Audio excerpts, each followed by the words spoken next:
6번 문제를 같이 풀어보도록 하겠습니다. 6번 문제는 파이썬 코드 문제네요.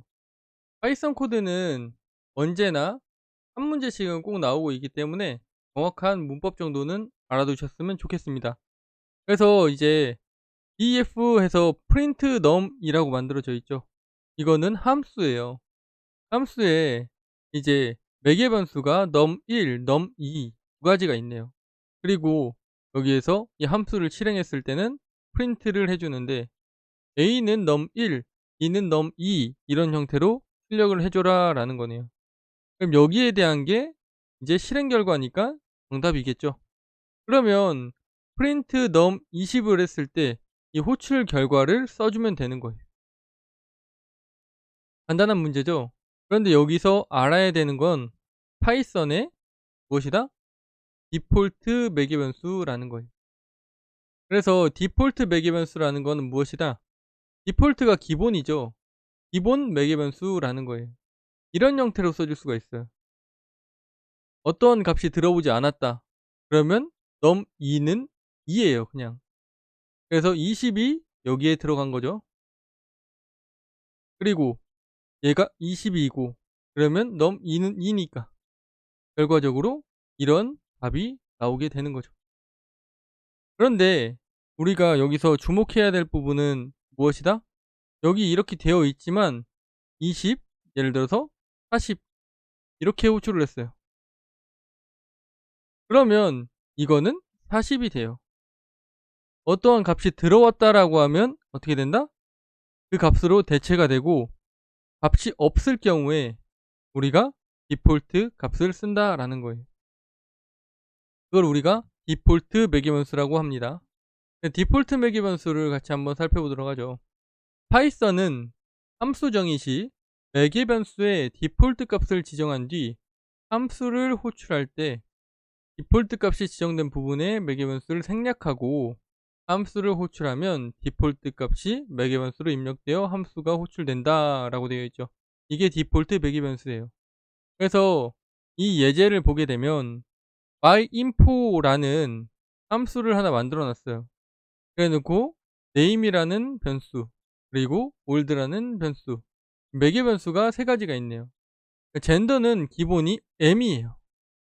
그래 놓고 이제 어떤 프린트문을 하게 되는 거죠. 그때 myinfo에서 한 번은 홍길동하고 32라고 했어요. 그리고 요번엔 홍길순 30F라고 한 거예요. 남자가 많은 경우에 남자를 기본으로 해 놓고 기본적으로 어떻게 해요? 그대로 M이 나올 수 있도록 입력을 안 해 줘도 상관이 없는 거죠. 그래서 제 이름은 홍길동입니다. 나이는 32입니다. 남자입니다. 이렇게 되어 있죠. 그래서 여기서 이거는 간단하니까 한번 보시면 될 것 같고 그리고 여기서 보게 되면 두 번째 이때 호출을 할 때 F죠. 그래서 여기에 F로 대체가 되는 거예요. 그죠? 그렇기 때문에 어떻게 돼요? 여기서 제 이름은 홍길순입니다. 나이는 30입니다. 여자입니다. 이렇게 되죠. 이런 식으로 우리가 사용할 수 있는 게 디폴트 매개 변수예요. 그리고 우리가 프린트할 때 이런 형태로 프린트를 하게 되는데 그 프린트하는 것도 정확히 잘 봐둬야 돼요. 왜냐하면 실행 결과를 쓰세요라고 했기 때문에 그래요. 그렇지만 우리가 이거는 정답과는 크게 연연하지는 않아도 돼요. 정답에서는 띄어쓰기나 이런 것까지는 파이썬에서 확인하지 않는다고 하더라고요. 그래서 이걸 보여드리고 싶은 건데 프린트 num 20이라고 해서 우리가 여기다가 썼어요. 그랬는데 제가 프린트문을 네 가지 방식으로 만들어 놨죠. 그랬을 때 첫 번째 거 그대로 하게 되면 어떻게 돼요? 이렇게 나오죠. 두 번째 거 여기에 공백을 비워둬도 어떻다? 상관이 없어요. 이 공백은 전혀 상관이 없는 거예요. 왜? 여기에 A하고 이 공백이 있으면 당연히 상관이 있겠지만 여기에 이 공백은 그냥 컴마하고 이 공백은 의미가 없는 거예요. 그리고 세 번째 어떻게 되어 있죠? 우리가 num1, num2 여기 이 공백 붙였죠. 그래도 전혀 상관이 없어요. 마지막이 중요한데 이렇게 직접 나 여기 한 칸 한 칸 띄는 거 보기 싫어 라고 하시는 분은 이런 형태를 써주고 싶어 할 텐데, 그냥 이런 방식으로는 어떻게 된다? 써줄 수가 없어요. 그렇기 때문에 우리가 포맷이라는 방식으로 프린트를 해줄 수가 있는데, 그랬을 때 A는 0, B는 1 이렇게 해서 중괄호로 표시를 하게 되면 0번째, 1번째, 그래서 얘가 0번째, 얘가 1번째, 이 변수 값이 이렇게 매칭이 됩니다. 이렇게 매칭이 되는 거예요. 그래서 이게 20이라는 값, 2라는 값이 이렇게 들어갑니다. 그래서 파이썬은 문제는 되게 간단하죠. 근데 우리가 뭐 리스트 슬라이싱이라든가 아니면 맵 함수 뭐 이런 것들을 잘 모르게 되면 못 풀 수가 있어요. 그리고 파이썬 코드 때문에 합격을 못 하시는 분들을 여러 봤어요. 그렇기 때문에 너무 공부를 안 하게 되면 5점 차이로 불합격할 수도 있으니 꼭 공부를 해 두시면 좋겠습니다. 1번 문제를 같이 풀어보도록 하겠습니다. 1번 문제는 다음 괄호 안에 알맞은 파이썬 리스트 관련 함수를 보기에서 찾아 쓰시오 라고 했네요. 여기에서 우리가 리스트 관련 함수에 대해서 정확히 알고 있어야 되고, 이게 코드로 나와도 충분히 풀 수 있어야 됩니다. 그래서 보기에서 찾아 쓰시오 라고 했으니까 보기를 보게 되면, 그렇죠? append, insert, extend, pop, invert, reverse, 이제 expand, push 이런 것들이 있네요. 그럼 여기에서 알맞은 것들을 찾아서 넣으면 되겠죠. 1번은 다른 반복 가능한 객체에 모든 요소를 추가할 수 있다. 여기 모든 요소 이런 얘기가 중요하겠네요. 기존 리스트를 변경하면서 반환값은 없다. 그리고 두 번째는 지정된 인덱스의 요소를 삭제한다. 그리고 그 값을 반환을 한다. 반환 여부도 있겠네요. 그렇죠? 그리고 세 번째는 리스트의 요소 순서를 역순으로 변한다. 역순서를 역순으로 변경. 이런 부분들도 굉장히 중요할 수 있겠네요. 그렇죠? 그래서 기존 리스트를 변경하면서 반환값은 없다. 정답을 아시겠나요? 정답은 extend, pop, reverse입니다. 그래서 하나하나 같이 살펴보도록 하죠. 파이썬 리스트의 주요 내장 함수는 다음과 같이 여러 가지가 있는데, 그래서 하나를 살펴보면 append, insert, extend, pop, remove, 그리고 reverse, sort, sorted, 이제 reverse 해가지고 역순으로, 즉 내림차순으로도 할 수가 있어요. 그래서 이 설명글을 잘 보면 append는 리스트 끝에 엘리먼트를 하나를 추가하는 거예요. 그리고 insert는 삽입을 하는 거죠. 근데 여기 보면 뭐가 있죠? 특이하게 인덱스라는 게 있죠. 어떤 위치에다가 삽입을 해줄 수 있어요. append는 무조건 끝에다가, 얘는 지정된 인덱스에다가 엘리먼트를 삽입할 수 있다. 요소를 삽입할 수 있다라는 거예요. 그리고 extend는 뭐죠? iterable이라고 돼 있죠. 그래서 어떠한 값이 들어간다? 반복 가능한 어떠한 객체 값, 그게 들어가면 이 요소를 추가해 준다라고 했어요. 그렇기 때문에 여기 보면 객체의 모든 요소를 추가할 수 있다. 그래서 1번 문제의 답은 extend입니다. 그죠? 그리고 나서 팝이라고 있죠. 팝은 지정된 인덱스의 요소를 삭제하고 반환한다라고 돼 있죠. 그래서 반환까지 해주는 거예요. 반환을 받아도 되고 안 받아도 상관이 없어요. 인덱스를 지정하지 않으면 리스트의 마지막 요소를 삭제하고 반환을 한다. 즉 마지막 요소는 인덱스가 -1로 기본으로 세팅이 되어 있는 거예요. 그런데 어떠한 값이 들어왔다. 그럼 그 인덱스가 값이 변하겠죠. 우리가 이전 문제에서 풀어봤던 이게 디폴트 매개변수와 같은 거예요. 그리고 나서 여기서 보면 이제 2번의 답은 팝이죠. 왜? 인덱스 요소를 삭제하고 그 값을 반환한다. 똑같죠. 그래서 답이 팝이에요. 그 다음에 리무브를 보게 되면 우리가 팝은 요소를 하나만 뽑아내는 거예요. 얘는 리스트에서 첫 번째로 나오는 엘리먼트를 삭제하는 게 리무브예요. 리버스는 요소들이 쭉 있는데 그거를 역순으로 변경을 할 때 리버스를 써줘요. 그래서 여기 리스트의 순서를 역순으로 변경한다라고 되어 있죠. 그래서 리버스가 답이에요.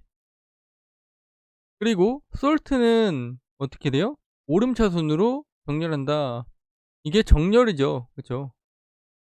그리고 솔트 리버스라고 해서 리버스가 true라고 했기 때문에 이건 내림차순으로 정렬이 되는 거예요. 그래서 이런 형태가 있는데 여기에 대해서 실제로 하나하나 예제를 보면 좀 더 이해하기가 쉬울 것 같아서 예제를 준비해 봤어요. 이제 어펜드부터 한번 같이 보도록 하죠. 어펜드 여기서 L이 10부터 50까지의 값들이 이렇게 들어가 있죠. 10, 20, 30, 40, 50. 그랬는데 L.append라고 했어요. 이걸 리스트를 만들어 준 거죠. 그래서 append를 하니까 어떻게 됐죠? 마지막에 70이 들어갔죠. 그리고 나서 insert는 아까 인덱스가 필요하다고 했죠. 인덱스가 들어갈 수가 있기 때문에 똑같은 리스트에다가 L.insert하고 2,77이라고 했어요. 그럼 우리가 0, 1, 2, 0, 1, 2죠. 그래서 여기에 이 자리에 요게 밀려가고 20 뒤에 여기에 만들어지는 거예요. 즉 0, 1, 이 자리에 내가 삽입을 해서 넣겠다. 그러면 기존에 있던 값들은 밀려나간다라고 생각하시면 돼요. 그리고 extend 아까 정답이었죠. extend iterable이라고 되어 있는데 이런 식으로 리스트에다가 리스트를 넣어줄 수가 있어요. 그럼 어떻게 돼요? 이렇게 해서 확장이 가능하다라고 했죠. 여기에서 이런 형태로 1, 2, 3이 뒤에 붙게 되는 거예요. 이게 extend라는 거예요. 그리고 나서 이제 팝을 보게 되면 아까 어떻게 된다고 했죠? 이렇게 인덱스가 마이너스 1로 기본으로 되어 있으니까 L.pop 하면 이 50이 사라져요. 그래서 40까지만 나오게 되고 여기서 지금 인덱스를 넣었죠. L.pop 2라고 했죠. 그럼 뭐가 사라졌죠? 0, 1, 2. 그렇죠. 그래서 2번째 요소인 30이라는 값이 사라지게 돼요. 그래서 10, 20, 40, 50 이렇게 나오는 거예요. 팝은 뽑아내는 거예요. remove 그러면 remove는 팝과 뭐가 다른지 한번 볼까요? 여기서 봤을 때 여기서는 어떤 인덱스를 넣거나 그렇죠. 안 넣으면 맨 뒤에서 뽑히는데 얘는 특이한 게 뭐예요? 엘리멘트죠. 즉 요소의 값을 써줘야 돼요. remove하고 30이라고 하면 30이라는 값 자체가 사라지게 되는 거예요. 이런 형태로 아시겠죠? 그리고 나서 리버스가 있죠. 리버스는 역순이죠. 그래서 10부터 50까지 이렇게 쭉 되어 있었는데 그거를 뒤집어서 50부터 10까지 이런 형태로 된다라는 거죠. 그리고 솔트는 아까 정렬이라고 했죠. 그래서 10, 30, 20, 50, 40 이렇게 L이라는 리스트에 들어가 있다라고 하면 솔트 하게 되면 간단하게 정렬이 돼요.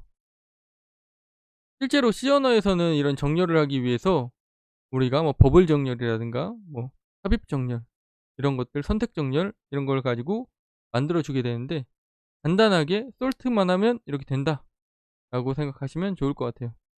그리고 여기 그냥 리버스를 써도 되지만 L.salt하고 리버스 true라고 하면 이것도 어떻게 된다? 50부터 이런 형태로 즉 큰 값부터 작은 값으로 내림차순으로 정렬이 된다. 이 정도를 알아두면 좋겠습니다. 그래서 파이썬 문제는 보통 한 문제가 나오는데 이번 회차에서는 특이하게 파이썬 리스트 함수까지 해서 두 문제가 나온 거예요. 그래서 파이썬에 점점 중요도가 높아지고 있다 이렇게 생각하셔도 좋아요. 아시겠죠? 그래서 파이썬이 두 문제도 나올 수 있으니까 좀 철저히 준비해 보면 좋겠습니다.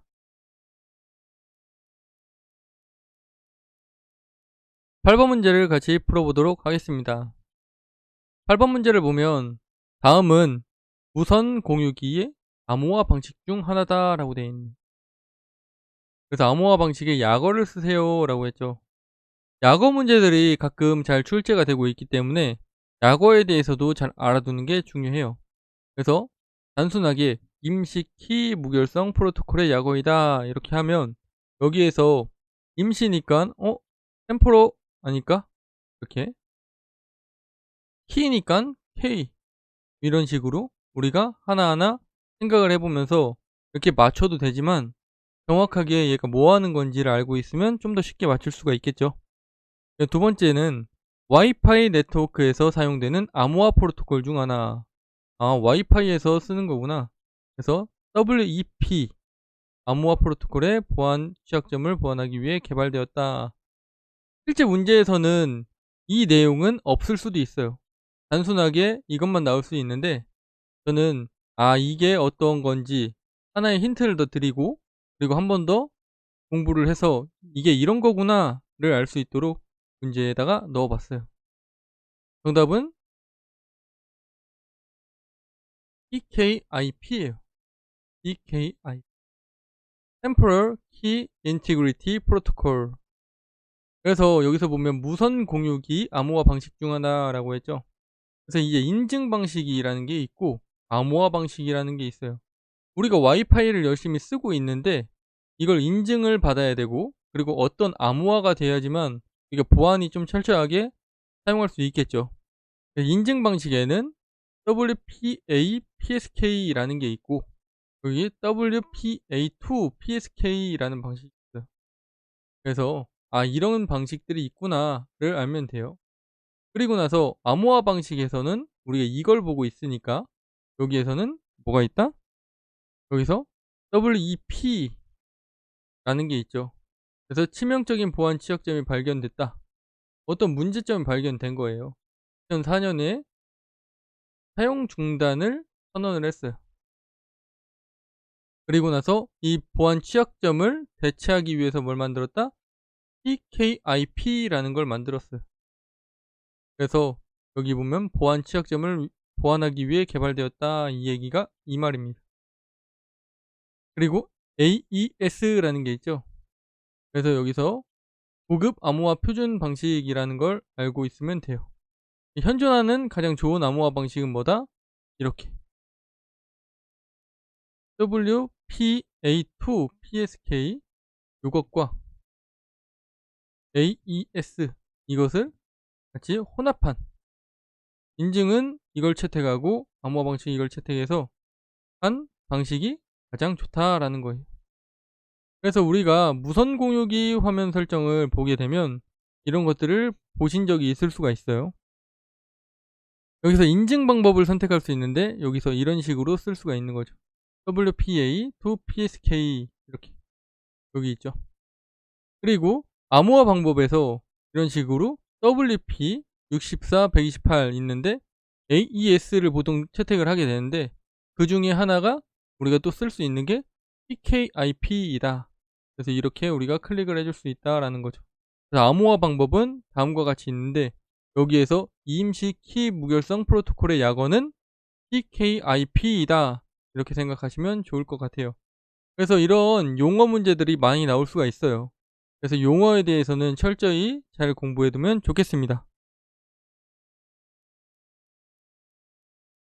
9번 문제를 같이 풀어보도록 하겠습니다. 9번 문제를 보면 사용자 인터페이스 중 하나에 대한 설명을 이야기하고 있네요. 사용자 인터페이스, 즉 UI에 대한 내용이죠. 그래서 설명에 알맞은 UI의 약어를 쓰시오라고 했네요.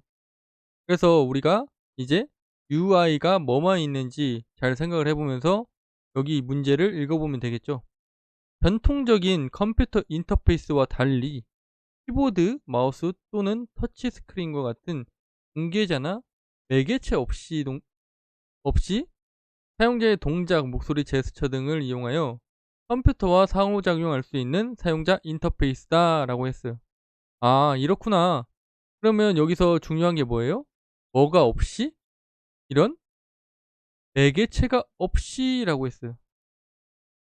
그때 동작 또는 목소리, 제스처 이런 걸 가지고 컴퓨터와 상호작용할 수 있다. 이게 뭐죠? 답은 NUI예요. 그래서 답은 NUI인데 NUI는 뭐의 약어이냐? Natural User Interface의 약어이죠. 그래서 NUI의 중요성과 적용 기술 이런 것들을 잘 만들어 놔서 보면 NUI란 사람의 동작이나 음성 등으로 PC를 조작할 수 있도록 하는 기술. 그래서 여기 보면 Natural이라는 게 있죠. 그래서 CLI, UI, NUI, OUI 이런 것들이 있어요. 그래서 처음에 컴퓨터가 초창기에는 CLI였죠. 도스 시절. 그래서 전부 다 CLI 키보드를 가지고 했었는데 우리가 윈도우즈라는 게 나오면서 GUI를 사용하게 되었고 그리고 스마트폰이라든가 이런 게 나오면서 점점 우리가 뭘 해요? 터치, NUI로 바뀌게 되는 거예요. 그래서 대표적인 9가지 기술을 보게 되면 뭐 촉각, 몸짓, 음성인식 등등등등이 있죠. 그래서 UI의 유형을 한번 같이 살펴보도록 할게요. 그래서 UI의 유형을 보게 되면 여기 있죠. 그래서 아까 얘기했던 CLI, GUI, NUI, OUI 이렇게 4가지가 있다라고 생각하시면 좋아요.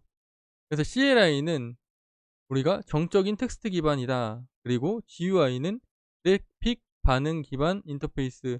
마우스를 생각하면 좋아요. 이 마우스나 전자펜 이런 것들. 그리고 NUI는 요번에 정답인데 직관적 사용자 반응 기반 인터페이스. 즉 신체 부위를 이용하는 사용자 인터페이스. 우리가 목소리라든가 아니면 터치하는 거 이런 것들. 여기 보면 이제 OUI가 정답으로 나올 수도 있는데 이 OUI에 대해서 헷갈려 하시는 분들이 많아요. 유기적 상호작용 기반 인터페이스라고 했죠.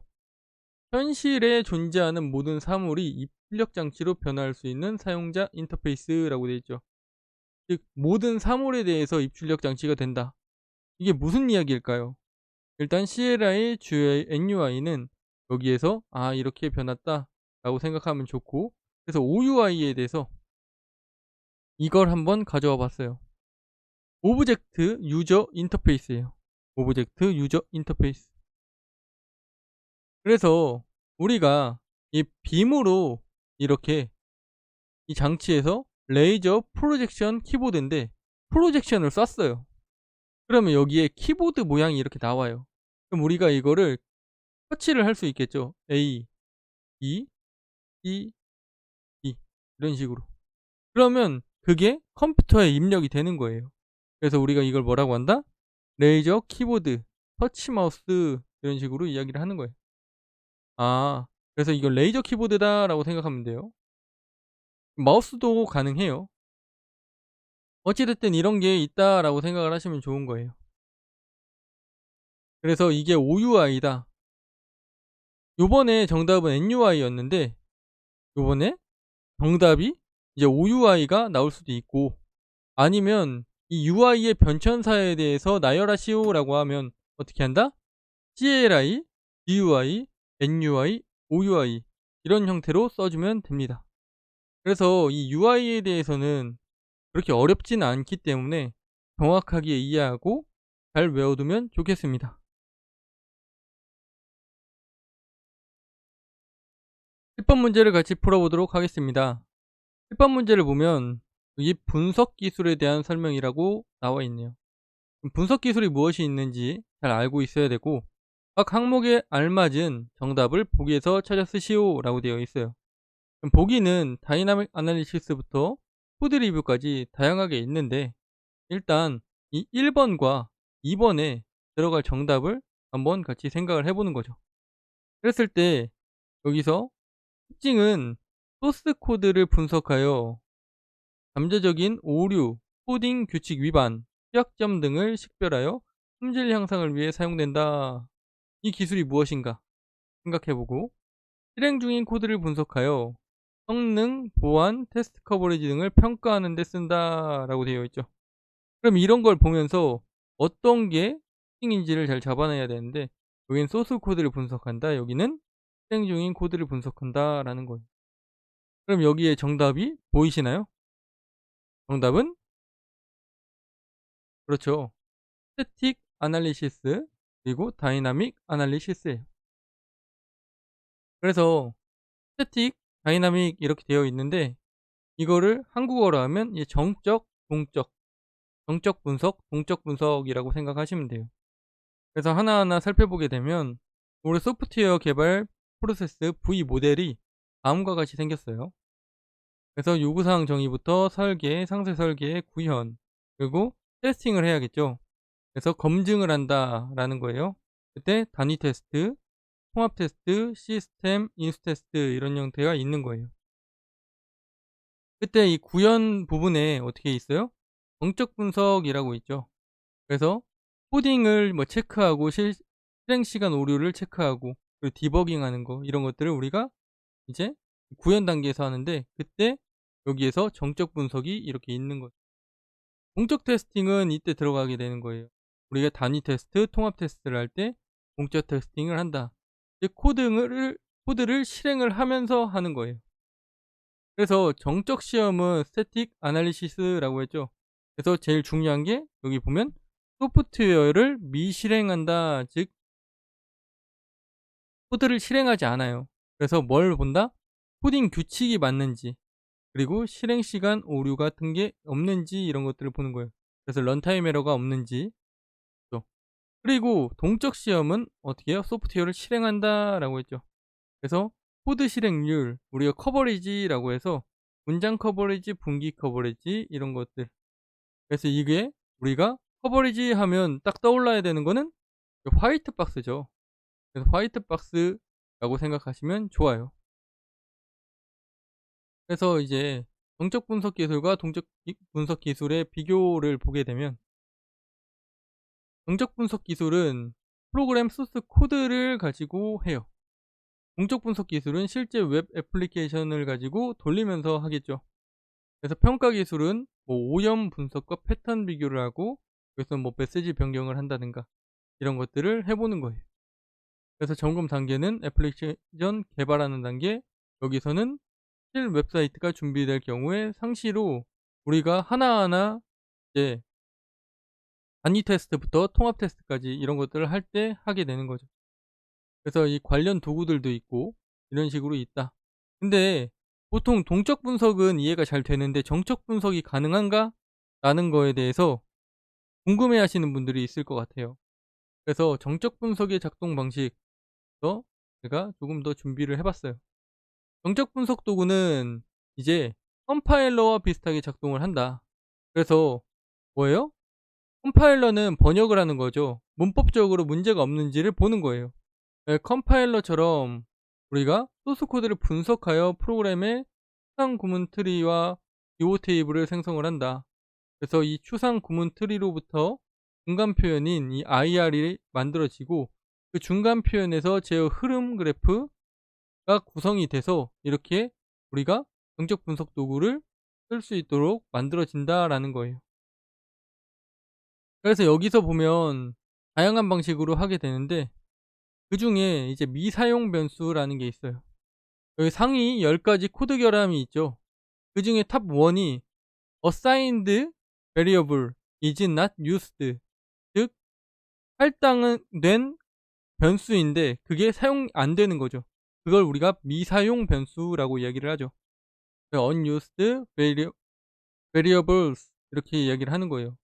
그래서 선언 정의만 하고 사용되지 않거나 사용 전에 재정이 할당되는 변수를 우리가 미사용 변수라고 이야기를 한다라는 거예요. 그래서 상위 10가지 코드 결함이 다음과 같이 쭉 있는데 그중에 제일 큰 게 이거다라는 거죠. 그래서 요거를 하나 예제를 보게 되면 펑션에서 get URL이라고 했어요. URL을 이제 매개 변수로 뭔가를 받아왔겠죠. 타겟이라고 만들었어요. 근데 타겟은 URL 더하기 유저네임이라고 했죠. 그리고 유저네임에다가 또 넣었어요. 그쵸? 그리고 나 타겟은 URL replace 해가지고 이렇게 집어넣었죠. 그렇게 되게 되면 어떻게 돼요? 타겟이라는 데에다가 여기 첫 번째 들어온 입력값을 다 넣고 두 번째 똑같은 걸 다른 데다가 넣었죠. 그러면 어떻게 돼요? 타겟이라는 것도 하나의 변수이기 때문에 변수의 특징은 값을 대입을 하게 되면 기존에 있는 값이 사라지게 돼요. 그럼 이렇게 했을 때 문제가 뭐예요? 이 유저 네임이라는 정보가 사라지게 되는 거예요. 아시겠죠? 그래서 이런 것들, 그래서 계정이 할당됐다라는 거죠. 이래서 이게 미사용 변수의 예시다라는 거예요. 이런 코드를 짜다 보면 이렇게 문제가 생길 수가 있어요. 이런 부분들을 이제 프로그램을 돌려서 정적 분석을 해서 '아 이런 문제가 있구나.' 하면 그런 부분들을 코드를 수정을 하게 되는 거죠. 아시겠나요? 그래서 우리가 이렇게 소프트웨어 개발 프로세스 V 모델은 굉장히 중요하기 때문에 이걸 다 알고 있어야 되고, 이런 것도 시험 문제로 자주 나오고 있어요. 단위 테스트, 통합 테스트, 시스템 테스트, 인수 테스트, 이런 것들이 뭔지. 인수 테스트에서는 이제 블랙박스, 뭐 화이트 박스 같은 게 있는 거고, 통합 테스트에서는 상향식, 하향식, 그런 것들이 있다. 그래서 드라이버와 스톱, 이런 것들을 잘 알고 있어야 되고, 단위 테스트, 그죠? 이런 형태로 해서 우리가 소프트웨어 개발 프로세스 V 모델에 이런 것들이 다 같이 들어가고, 그러니까 동적 시험을 할 때 여기 나오는 것, 이게 우리가 화이트 박스 테스트구나 이렇게 알고 있으면 좋겠습니다.